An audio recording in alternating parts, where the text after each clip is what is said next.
بسم اللہ الرحمن الرحیم۔ السلام علیکم دوستو، کیا حال ہے؟ سب خیریت سے ہیں؟ ٹھیک ہیں؟ آج کا لیکچر ہمارا ہوگا اسماء ظروف کے بارے میں۔ تو اس میں ظرف کے بارے میں گفتگو کرنے سے پہلے ہم کچھ امثلہ دیکھتے ہیں۔ میں ایک مہینہ لاہور ٹھہرا، مریض نے صبح دوا پی، میں ایک لمبا عرصہ پڑھتا رہا، خالد مسجد میں داخل ہوا، میں آئینے کے سامنے کھڑا ہوں، میں نے ایک لمبا فاصلہ پیدل طے کیا۔ تو ان دونوں امثلہ کے دو گروپ بن گئے۔ تو پہلے گروپ میں اگر آپ پہلے غور کریں اور اس میں سے پہلی مثال کو دیکھیں کہ میں لاہور ایک مہینہ ٹھہرا، تو اس جملے میں ایک فعل کا تذکرہ ہے اور وہ ہے لاہور میں ٹھہرنا، لیکن اس کے ساتھ ایک لفظ کا مزید اضافہ کیا گیا ہے، ایک مہینہ۔ یعنی بتلانے والے نے، خبر دینے والے نے صرف یہ نہیں بتلایا کہ میں لاہور ٹھہرا رہا، بلکہ اس نے لاہور میں اپنی اقامت، اپنے ٹھہرنے کی مدت بھی بیان کی ہے کہ وہ مدت تھی ایک مہینہ۔ اس مدت کو ہم زمانہ بھی کہہ سکتے ہیں۔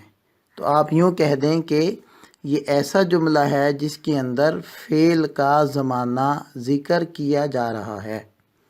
ایسے ہی دوسرے جملے میں دیکھیں کہ مریض نے صبح دوا پی، تو دوا پینا یہ مریض کا فعل ہے، اور صبح یہ اس فعل کی ٹائمنگ ہے، یہ اس فعل کا وقت ہے، یہ یوں کہہ لیں یہ اس فعل کا زمانہ ہے، اور جو فعل کیا گیا ہے وہ اس صبح کے وقت والے زمانے میں کیا گیا ہے۔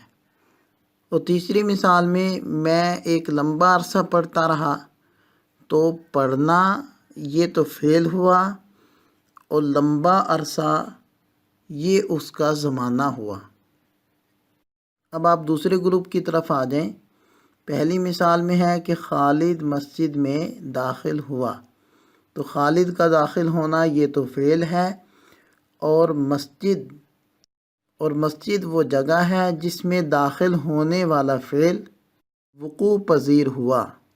اور دوسری مثال میں آئینے کے سامنے کھڑا ہوں، تو کھڑا ہونا یہ فعل ہے، اور آئینے کے سامنے یہ وہ جگہ ہے جس میں فعل واقع ہوا ہے۔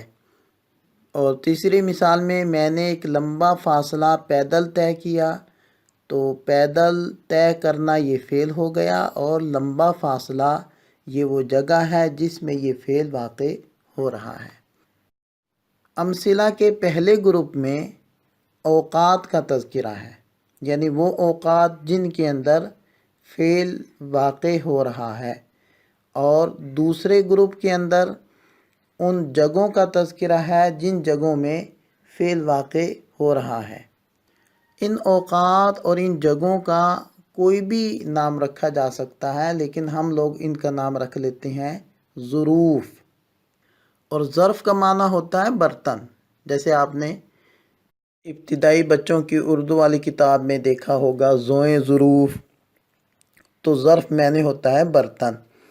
اور عرب ظرف خط کے لفافے کو بھی کہتے ہیں۔ تو برتن کو ظرف، اسی طرح خط کے لفافے کو ظرف اسی وجہ سے کہتے ہیں کہ برتن میں کوئی چیز آپ رکھ دیتے ہیں، یا لفافے میں آپ خط کو ڈال دیتے ہیں یا خط کو رکھ دیتے ہیں، تو لفافہ خط کے رکھنے کی جگہ ہے یا خط کے رکھنے کا برتن ہے۔ اسی طرح جو ہم مختلف اشیاء برتنوں میں ڈالتے ہیں، تو وہ برتن ان چیزوں کی جگہ بنتے ہیں، اس وجہ سے ان برتنوں کو ظروف کہتے ہیں۔ تو اگر آپ ان دونوں امثلہ کے گروپوں میں غور کریں تو آپ کو نظر آئے گا کہ پہلے گروپ کے اندر وقت وہ برتن کا کردار ادا کر رہا ہے، اور دوسرے گروپ کے اندر جگہیں وہ فعل کے لیے برتن کا کردار ادا کر رہی ہیں۔ اور کوئی بھی فعل ہے جب وہ کیا جاتا ہے تو جیسے اس کے لیے فاعل کا ہونا ضروری ہے، اسی طرح اس فعل کے لیے کسی نہ کسی وقت کا اور کوئی نہ کوئی جگہ کا ہونا ضروری ہے۔ کوئی بھی فعل کسی وقت کے بغیر اور کسی جگہ کے بغیر نہیں ہو سکتا۔ مثلا آپ کہتے ہیں کہ میں نے کھانا کھایا، تو کھانا کسی وقت میں کھایا ہوگا اور کسی جگہ میں بیٹھ کر کھایا ہوگا۔ آپ نے کہا میں نے قرآن کریم کی تلاوت کی، تو تلاوت کسی وقت میں کی ہوگی اور کسی جگہ میں بیٹھ کر کی ہوگی۔ تو اس زمانے اور مکان کے بغیر کوئی فعل وجود میں نہیں آ سکتا۔ وہ الگ بات ہے کہ آپ جملے کے اندر اس زمانے کا اور اس جگہ کا تذکرہ کریں یا نہ کریں، لیکن اس فعل کے لیے زمانے اور جگہ کا ہونا ضروری ہے۔ اور جب آپ کے کلام کے اندر اس زمانے اور اس جگہ کا تذکرہ آ جائے گا تو اس زمانے اور اس جگہ کو ہم کہیں گے ظرف۔ تو اس ظرف کی بنیادی طور پر ہم دو قسمیں بنا لیتے ہیں۔ ایک وہ زمانہ جس میں فعل واقع ہو، اس کا نام رکھ دیتے ہیں ظرف زمان، اور ایک وہ جگہ جس میں فعل واقع ہو، اس کا نام رکھ دیتے ہیں ظرف مکان۔ اس کی اگر ہم مزید وضاحت کریں تو یوں کہہ سکتے ہیں کہ آپ جب بھی کوئی کام کریں اور اس کی خبر دیں دوسرے کو، تو دوسرا اگر اس کام کے بارے میں، اس خبر کے بارے میں سوال کرے، اگر وہ یہ سوال کرے کہ کب، تو کب کے جواب میں جو لفظ آئے گا اسے ظرف زمان کہیں گے، اور کہاں اگر اس نے پوچھا، اس کے جواب میں جو لفظ واقع ہوگا اس کو ظرف مکان کہیں گے۔ مثلا میں نے کہا کہ میں نے قرآن کریم کی تلاوت کی، تو آپ نے پوچھا کہ کب، میں نے جواب دیا فجر کی نماز کے بعد، تو میں نے یہ فعل کا وقت بیان کیا، یہ ظرف زمان ہوا۔ اور آپ نے پوچھا کہاں، میں نے کہا مسجد میں، تو یہ مسجد یہ ظرف مکان ہوا۔ اب ہم ان اردو والی امثلہ کو عربی میں کنورٹ کرتے ہیں، کیونکہ اصل مقصود تو ہمارا عربی سمجھنا ہے۔ تو پہلی مثال کا ترجمہ ہوگا مکثت بلاہور شہرن، میں لاہور ایک مہینہ ٹھہرا۔ اب اس مثال میں دیکھیں کہ شہرن یہ ظرف زمان ہے، اور شرب المریض الدواء صباحا، تو صباحا یہ ظرف زمان ہوا۔ اور درست زمانا طویلا، یہ زمانا طویلا یہ ظرف زمان ہوا۔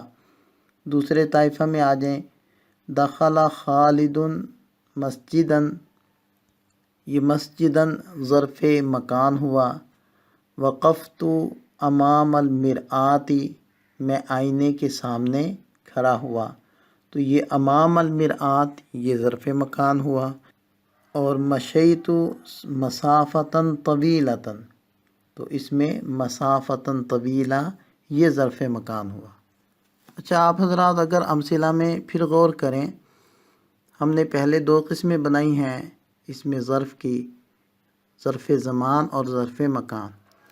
آپ دیکھیں پہلی مثال میں ظرف زمان کے اندر شہرن کو ذکر کیا گیا۔ شہرن ایک مہینے کو کہتے ہیں، مہینہ متعین ہے۔ اسی طرح دوسری مثال میں صباحاً یہ ظرف زمان ہے، یہ بھی ایک متعین وقت کو کہتے ہیں۔ لیکن تیسری مثال میں آپ دیکھیں زماناً طویلا، اب اس میں کوئی تعین نہیں ہے زماناً طویلا سے کیا مراد ہے، 5 سال ہیں، 10 سال ہیں، 15 سال ہیں، تو بغیر تعین کے ہے۔ تو ہم ظرف زمان کی دو قسمیں پھر بنا سکتے ہیں۔ پہلی قسم وہ ظرف زمان جو محدود ہو، یعنی جس کی حد بیان کی گئی ہو، جیسے شہرن ایک حد بیان کر دی گئی ہے۔ اسی طرح آپ کہہ لیں سنتاً 1 سال، شہرین 2 مہینے، اسبوعاً 1 ہفتہ، اسبوعین 2 ہفتے، کوئی بھی آپ یہاں فگر ذکر کر دیں لیکن اس کی تعین ہو تو وہ بنے گی محدود کی مثال۔ اور دوسری قسم بن جائے گی غیر محدود یعنی جس میں تعین نہ ہو، جیسے کہ زماناً طویلاً، لمبا زمانہ، اب لمبے زمانے کی کوئی تعین نہیں ہے۔ بالکل اسی طرح ظرف مکان کی بھی دو قسمیں بن جائیں گی، جیسے آپ امثلہ دیکھیں کہ دخل خالد مسجداً، یہ مسجد یہ متعین جگہ کو کہتے ہیں۔ اسی طرح وقفت امام المرآت، میں آئینے کے سامنے کھڑا ہوا، یہ بھی متعین جگہ ہے۔ اور تیسری مثال میں مشیت مسافتاً طویلہ، اب مسافت طویلہ کی کوئی یہاں حد بیان نہیں کی گئی، ہو سکتا ہے 1 کلومیٹر ہو، 5 کلومیٹر ہو، 15 کلومیٹر ہو۔ تو اس سے پتہ چلا کہ ظرف مکان کی بھی دو قسمیں بن جائیں گی، ظرف مکان محدود اور ظرف مکان مبہم یعنی غیر محدود۔ آج کا سبق یہیں روکتے ہیں، ہم انشاءاللہ اگلے لیکچر میں اس کو کور کرتے ہیں۔ اللہ تعالیٰ ہم سب کا حامی و ناصر ہو، دعا میں یاد رکھیے گا۔ السلام علیکم۔